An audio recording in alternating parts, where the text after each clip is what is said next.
እባክሽ አይደል የምትጨነቂላት ከሆነ ተንከባከቢ። እሺ ዶክተር፣ በቃ እኔ ልሂድ። እሷን ትችል የመጣት እና ሌሎች እንጂ አይ ራሴ ሄዳለሁ፣ ችግር የለውም። ሰላም ጤና ይስጥልኝ። በዓለም ዙሪያ ያላችሁ ወደ ኢትዮጵያ እንዲሁም የሰው ዘሮች በሙሉ የቻናሌ ቤተሰቦች፣ ለዚህ ቻናል አዲስ ስለሆነ ቻናሉን ሰብስክራይብ እያደረጋችሁ አግዙ ማለት ነው። ቪዲዮን ላይክ ሸር አድርጉልኝ። በሰራተኛዋ ሪካፕ ድራማ አዳዲስ እና አስገራሚ ትዕይንቶች ወደፊትም አሁን ላይም የታዩ ቁም ነገርና አስተማሪ ያልናቸውን ሀሳቦች ለእናንተ ልናደርስ ወደናል። እስከ ቪዲዮ ፍጻሜ አብራችሁን ቆዩ። አደይ ዛሬ ላይ ዶክተርን አግኝታ ስለ አደይ ጉዳይ ብዙ ነገሮችን አውርተዋል። እንግዲህ እሱ እውነታውን የበሽታውን ነገር ባይነግራትም እንክብካቤ እንደሚያስፈልጋት ከጎኗ ልትሆን እንደሚገባ ሲነግራት ነበረ። ለልዬ ዛሬ ላይ እውነታውን ነግራታለች።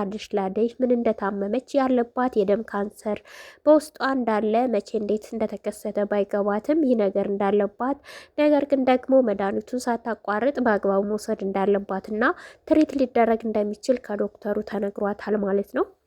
ምንም እንኳን እያለቀሰችን ባይተናነቃት ብታወራም ለአደይ ነገር ቢያስደነግጣትም አይዞሽ ጓደኛዬ ሁሌም ከጎንሽ ነኝ የሚል የጓደኝነት መልካም ጥግነቷን አሳይታታለች። በሌላ በኩል ያስደነገጠው ነገር እንግዲህ ዶክተሩ አደይን ጠርቶ በግል መኪና ውስጥ ማዋራቱ ስለ ለሊ ጉዳይም ቢሆን ለምን የሚል ጥያቄ ዴቭ ፈጥሮበታል። ይህ ደግሞ ሚስጥር ያወጣችው የፍቅር እናት እታለም አይታት ስለነበረ ነው። እሷ ልትዋሽ እውነታው ልትናገር አልፈለገችም ነበር። ግን ደግሞ ይህ ጉዳይ እናንተ እንደምታስቡት ሳይሆን ስለ ጓደኛዬ ስለ ለሊ ህመም ልጠይቀው ፈልጌ ነው፣ ስለዚህ እዚህ ነይ ብሎኝ መጥቼ ነው ብላ አስረድተዋለች። ቢያናድደውም ዴቭ መጨረሻ ላይ ግን አምኗታል ማለት ነው። ሌላው ባቡሬ በለሊ ህመም አሁንም ስቲልም እየተጨነቀ ነው። እሷ ግን እውነታውን ባልነገረችውም ደግሞ ሊሄድ ነው ጠፋ የት ሄደ ነው ባለችው ሰዓት ሊሄድ ነው ለስራ ወደ ሌላ ቦታ ከጓደኞች ጋር ሲላት በጣም ከፍቷታል። አይክፋሽ ለምን ሲላት ለምን አልከፋም ለምን ጥለኝ ትሄዳለህ የሚል ጥያቄ አንስታለች። ቶሎ እንደሚመለስ እየነገራት ነው። ሆኖም ግን እሷ ያው ቢከፋትም እንግዲህ ተስማምታለች ማለት ነው። በሌላ በኩል ፍቅር የሚከታተላት ዴቭ ዛሬ ላይ እናቷ ቤት በድጋሚ ማንም በሌለበት ዘሎ ገብቶ እንግዲህ እያስደመማቸው ነው። በምኝታ ክፍል እስከ መደበቅ ድረስ እናቷ እንዳታየው ማለት ነው። ፈልጋም አይደለም እንግዲህ ዞሮ ዞሮ በራሱ አስገድዷት ነው የገባው። በእርግጥ ግን ደግሞ ሳይታወቅ ሄለን እሷን ፈልጋ ሳይሆን በዛ ቤት ውስጥ የሚኖሩትን እናሹን ፈልጋ መታ ነበረ። ድንገት እሷም በዚህ ነገር ውስጥ እጇ የተጨመረበት ማለት ነው። በእርግጥ እሷ ምንም የምታውቀው ታሪክ የለም። ወስዳ እሱ በተዘጋበት ክፍል ውስጥ አብራ ዘግታቸው ነበረ። እናቷ ክፍሉን ከፍታው ገብታለች። ሄለንን ፊት ለፊት ተፋጠው አይታታለች። እሱ በበር ስር ተደብቋል። ዳኒ የቤዛ ወንድም ማለት ነው። ካየችው ታለም ምን ሊፈጠር ይችላል? ከባድ ነገር ነው። ፍቅር እንግዲህ ይህን ስራ ውርደቷም ልትዋረድም ትችል ይሆናል ብለን እናስባለን። ካላየችውም ደግሞ ምናልባት ድንገት ልትውጣ ትችላለች ብለን እናስባለን ማለት ነው። ሌላው አሹ ሮማንና ሩታዬን ዛሬ ሬስቶራንት ወስዶ ፈታ አድርጎ ጋብዟቸዋል። ዛሬማ እንግዲህ ቡና እየጠጣን ነገሩን ሁሉ ነግርሻለሁ ብሏት ነበረ። እንኳን ሊነግራት ምንም ሳይነግራት ነው የተመለሰው። እሷ ምንድነው ንገረኝ ብላም ነበረ። ያው ነገሩን ብታውቀው እንኳን ከእሷ አንደበት መስማት ትፈልግ ነበር፣ ግን አልነገራትም አሹ ማለት ነው። ዴቭ የአደይና የእሱ የሰርግ የሽምግልና ጉዳይ እያሳሰበው ነው። ለትዬም ነግሯታል። አሁን ላይ ጊዜ እየሰጠች ያለችው ለጓደኛዋ እንጂ ለእኛ ጉዳይ አይደለም ሲልም እሷ እትዬ ደግሞ ለምን መፍጠን አለበት የሚል ጥያቄ ማንስታለች። አደይ በአባቷ መስማማት እርግጠኛ እንዳልሆነች እና ሌላ ተንኮል አስበው እንጂ አንተ ለእኔ ቢድር አንተ ለሽ ብሎ ቢቀበልህ ድሮ የሚያሳድዱ ሰዎች አባቴ ላይ ከባድ ችግር ስለሚፈጥሩ እንዲቀላል ነው ብዬ አላስብም። እኔው ራሴ ወደ ገጠር ሄጄ ነገሩን ለማስተካከል ሞክራለሁ፣ ከእናቴ ጋር አወራለሁ እያለችው ነው። እሱ ግን እንደዛ አይደለም አባትሽ ደስተኛ ነው ያላት ነበረ። እሱ አላመነችም በፍጹም በአባቷ መስማማት ማለት ነው። ሌላው ለሊና እንግዲህ አደይ ያወሩ በመንገድ ላይ ስላለባት ሁኔታ አስረድታት አይዞሽ ላይ የተጽናናቻት በመሀል ቤዛ አግኝታቸዋለች። ምንድነው በየመንገዱ መተቃቀፍ ስትል የማይሆን ቃል ተናግራቸዋለች። እነሱ ግን ምን አገባሽ ብለዋታል። ለሊ ከሳሽ አሞሻል እንዴ በማለት እንግዲህ ለሊም ደንግጣ ነበር በሰዓቱ ማለት ነው። ታዲያ አሁን ላይ እነሱ ወደ ሆስፒታል እየሄዱ ስለነበር ለዶክተር ቀጠሮ ስትከታተላቸው ነበረ። ስለዚህ ሕክምና ገባሽ ማለት ለሊ አሁን ላይ ወደ ሕክምና ሲሄዱ አየው ብላ ደግሞ ሌላ አጀንዳ ይዛባቸው ቤዛ አምጥታ ሚስጥሩን ልታወጣው ትችላለች ብለን እናስባለን ማለት ነው።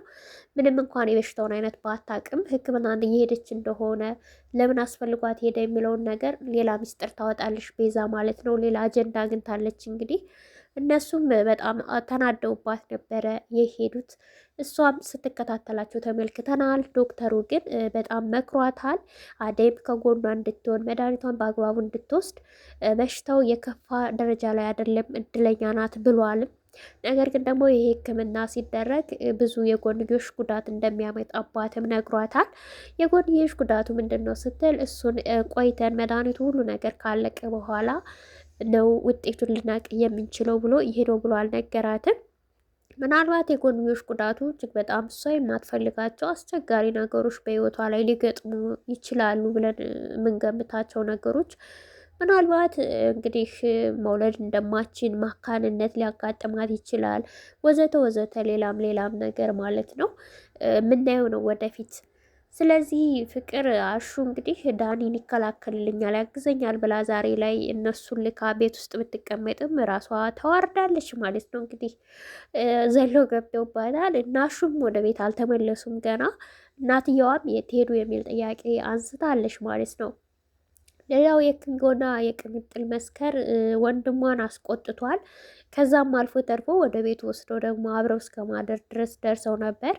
እንግዲህ ከእንቅልፋቸው ሲነቁ የማይገባ ቦታ፣ በዛ ላይ አብረው ተኝተው እንግዲህ ቅምጥል ስታይ በጣም ጓገጭ ብላ ተናዳበት፣ እንዴት ታደርጋለህ በማለት ተናዳ ወጥታ ሄዳለች።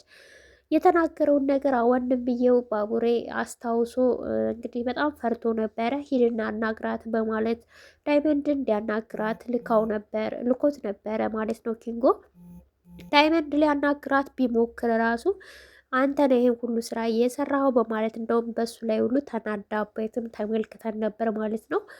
እኛ እንግዲህ ለፍቅራቸው ተኮራርፋችሁ እንድትታረቁ ብለን እንጂ ይህን ነገር ይፈጠራል ብለን አልነበረም በማለት ዳይመንድ ራሱ በኪንጎ ላይ ተቆጥቶበት ነበረ። ወንድ ልጅ ነህ፣ መስከር አልነበረብህም፣ አንተ ስነስርዓት መያዝ ነበረብህ፣ በቃ ልክህን አውቀህ መጠጣት ነበረብህ እያለ ነው። ኪንጎ ግን የኔን ነገር እያወክ በማለት እንደውም በሱ ላይ ነበር ሲናደድበት የተመለከት ነው። ጉንፋን ስለያዘ ድምፄን አፍኖኛል። ቤተሰቦቼ በጣም ይቅርታ እላችኋለሁ በእውነቱ።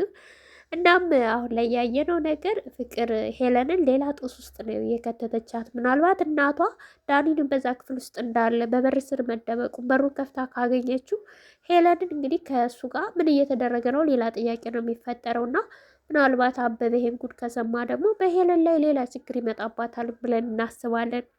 አድማጭ ተመልካቾቼ ለቻናል አዲስ የሆናችሁ ሰብስክራይብ፣ ቪዲዮን ላይክ፣ ሸር በማድረግ ቤተሰብ እንድትሆኑ ይጠይቃችኋለሁ። አመሰግናለሁ።